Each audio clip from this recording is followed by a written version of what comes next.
In this next experiment, we're going to show you the faces of different candidates from various local elections. We've paired up some of the winners with some of the losers. Something tells me somehow you're going to be able to pick the winner just by looking at them.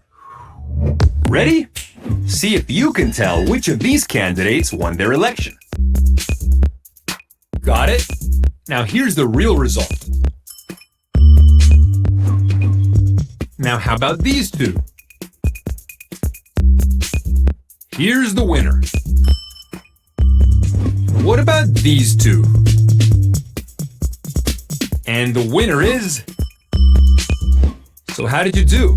Did you pick most of the winners? The majority of the people we surveyed did. So how did you pick those winners?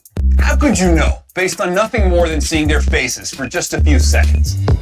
Bulgarian perception specialist Alex Todorov of Princeton University found the answer in a groundbreaking 2007 experiment.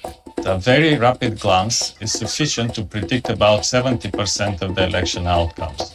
70% of the time, we can predict the winners of elections based on their faces alone. Pretty incredible. But what is it about these winners that persuaded your brain to vote for them? It's not just the clothes, the background, or even the smile. The answer has to do with two specific qualities you saw in their facial structure.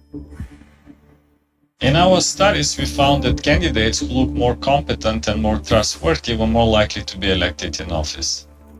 Competence and trustworthiness.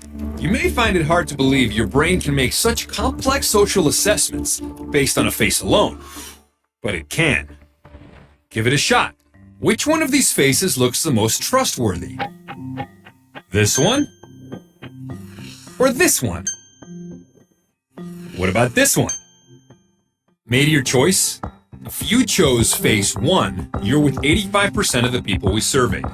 Although our judgments of someone else's character aren't necessarily accurate, they happen in the blink of an eye. Todorov's study revealed your brain can literally decide if it trusts someone within a tenth of a second of seeing his or her face. As the face becomes more feminine, it becomes more trustworthy. It also becomes looking much happier. And as it becomes more masculine, it becomes less trustworthy. Want to see how your brain's snap judgments about trustworthiness play out in the real world? I'm taking a few more of these photos to a New Jersey mall to see if volunteers can call elections based only on some photos. Who do you think looks more trustworthy? Which one's your choice? Let's see what some of these folks say. I would have to go this guy. I'm gonna go with him. Vote for me, vote for me. To go the one on the right. I'm just going by my gut. He's got an extra face.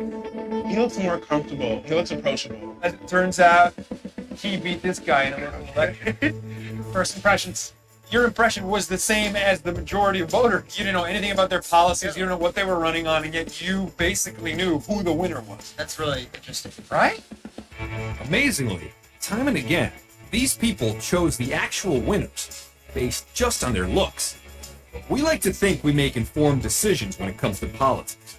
But at a subtle level, we're all being persuaded by first impressions, whether or not we even realize it.